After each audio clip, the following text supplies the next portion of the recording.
Hoy nos vamos a meter de lleno en un documento que es pura dinamita.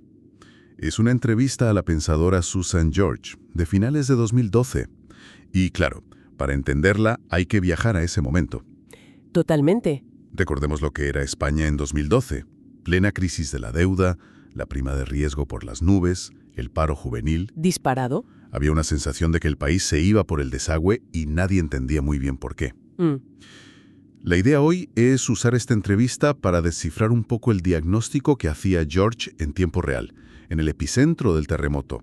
A ver si sus ideas eran una profecía o un retrato fiel de lo que pasaba. Es que es una fuente fascinante por eso, porque es una foto del momento sin filtros.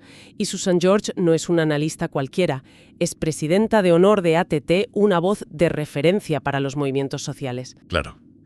Y la entrevista no se anda con rodeos. Arranca con una afirmación que es casi un titular de guerra. La democracia está en peligro. Y señala a un culpable, a los que ella llama la clase de Davos. Vale, empecemos por ahí, porque el nombre suena un poco a Club de Villanos de James Bond. ¿A quién se refiere con la clase de Davos? Pues la imagen no va tan desencaminada. Según ella, es una élite global, una red de directivos de altas finanzas, CEOs de multinacionales, tecnócratas. Entiendo. La clave para George no es solo que sean ricos, es que sus intereses están completamente desconectados de la realidad de los países. Viven en su propia burbuja. Y lo más grave es que ven la democracia como un obstáculo, un sistema demasiado lento para sus planes. O sea que el punto de partida es que hay un grupo de poder que ve la voluntad popular como un estorbo.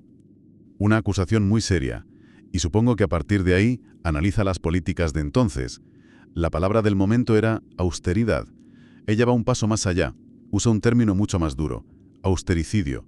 Lo llama un suicidio económico y social impuesto. Y para que no suene abstracto, lo ancla en una realidad muy concreta de la España de 2012. ¿Cuál? La mitad de los jóvenes no tenía trabajo. Ese dato para ella es la prueba de que algo está fundamentalmente roto. Claro, porque un dato así te obliga a preguntarte, bueno, ¿qué clase de sistema permite esto? ¿A quién beneficia? Exacto. Has dado con la pregunta clave que ella pone sobre la mesa. ¿Para quién se gobierna? Y su respuesta es que se ha llegado a una encrucijada. O se gobierna para la gente, que es la base de la soberanía popular. Se gobierna para los mercados financieros. Ella lo plantea como un blanco o negro, sin término medio. Y en 2012, para ella, estaba claro que se había elegido la segunda opción. Vale, entonces por un lado se gobierna para los mercados, no para la gente. Imagino que eso tiene consecuencias directas sobre el poder del ciudadano, ¿no?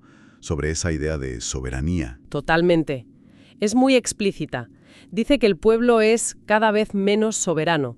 Y de nuevo señala un culpable concreto, el Tratado de Estabilidad de la UE. ¿Por qué? Porque argumenta que ese tratado, con sus reglas fiscales tan rígidas, en la práctica le quita a los parlamentos nacionales la capacidad de decidir sobre sus propios presupuestos. A ver, espera.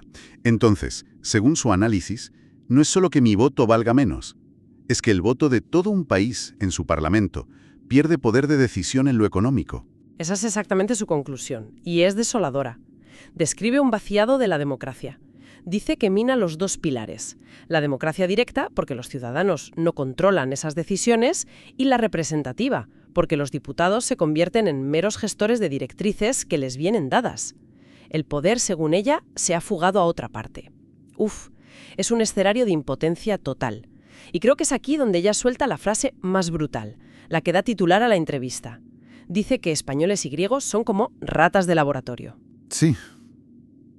¿No es pasarse un poco? Suena más a eslogan que a análisis. Es que es una frase calculada para impactar, pero ella la justifica con una idea muy aterradora detrás. Lo que quiere decir es que lo que pasaba en el sur de Europa no era una simple gestión de crisis. ¿Qué era entonces? Un experimento social a gran escala.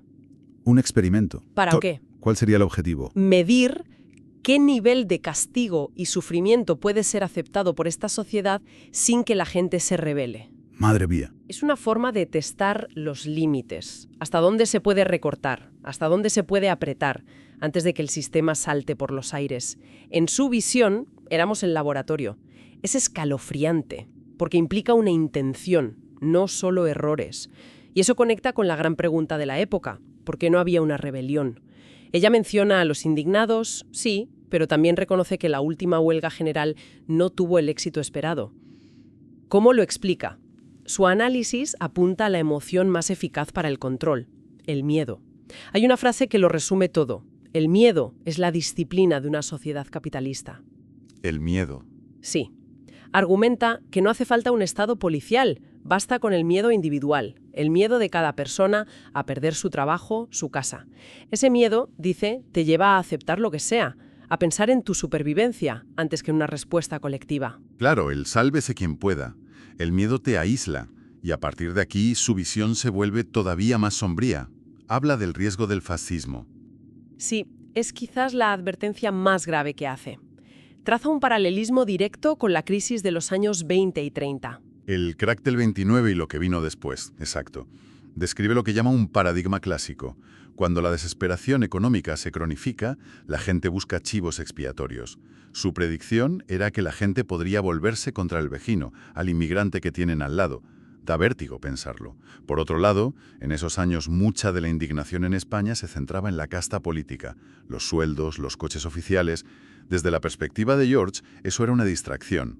Su respuesta es tajante, dice textualmente: pero si son los banqueros a los que deberían criticar. Ella redirige el foco de una forma brutal. Sostiene que esa rabia contra los políticos es una cortina de humo. Entiendo el punto, pero no es fácil exculpar a los políticos. Al final, ellos tomaron las decisiones de los rescates y los recortes, ¿no? Es una objeción lógica, sí, pero ella la desmonta con datos. Para George, la crisis de 2012 es la segunda fase de la que estalló en 2007-2008. Y esa primera crisis, argumenta, no la causó el despilfarro público. Entonces, La causó la burbuja inmobiliaria, hinchada por los propios bancos con préstamos imprudentes. pero la historia que nos contaban era que habíamos vivido por encima de nuestras posibilidades, que el Estado había gastado demasiado. Exacto. Y ella combate esa narrativa con un dato clave que es demoledor. Recuerda que justo antes de la crisis, en 2007, la deuda pública española era de apenas el 50% del PIB. Muy por debajo del límite del 60% de Europa. Y en mejor situación fiscal que Alemania, recalca ya con ironía. El problema no era la deuda pública, era la gigantesca deuda privada. Un momento. Si la deuda pública era baja, ¿cómo se disparó tan rápido hasta casi quebrar el país? ¿Cuál es el mecanismo que ella describe? El mecanismo es lo que se ha llamado la socialización de las pérdidas. Suena mal. Es muy simple y a la vez muy perverso. Cuando la burbuja estalló, los bancos tenían un agujero enorme. Lo que hizo el Estado, presionado por Europa, fue asumir esa deuda privada. O sea, rescatarlos. Exacto. Se inyectaron miles de millones de euros de dinero público para salvar a las mismas entidades que habían creado el problema. Esa transferencia de deuda privada a pública es lo que, según ella, disparó el déficit y la deuda del Estado. Ya veo. Y lo resume en una frase que es casi una sentencia. Se ha castigado a los inocentes y los culpables han sido recompensados. Es que esa frase es demoledora. Cierra completamente su argumento y nos lleva al concepto final de la entrevista, una idea que en 2012 sonaba a otra época: la lucha de clases. Sí, ella la trae de vuelta sin complejos y lo hace con una imagen muy gráfica. Se pregunta qué pensaría Karl Marx si resucitara en ese momento. ¿Y qué pensaría? Que la guerra de clases se está acabando y que los ricos la están ganando. Y para que no parezca una paranoia suya, cita a Warren Buffett. Al inversor. Al mismo. Que supuestamente dijo: hay una guerra de clases, ¿de acuerdo? Pero es mi clase, la clase rica, la que está haciendo la guerra. Y la estamos ganando. George usa esa cita como prueba de que, en el otro lado, lo tienen clarísimo. Así que para George no es una crisis, es una guerra. Y una que se está perdiendo. Ante un panorama tan desolador, propone alguna salida. ¿Hay esperanza? Sí, pero no es una solución mágica. Su llamada a la acción es muy clara y se resume en una palabra: unirse. ¿Unirse quiénes?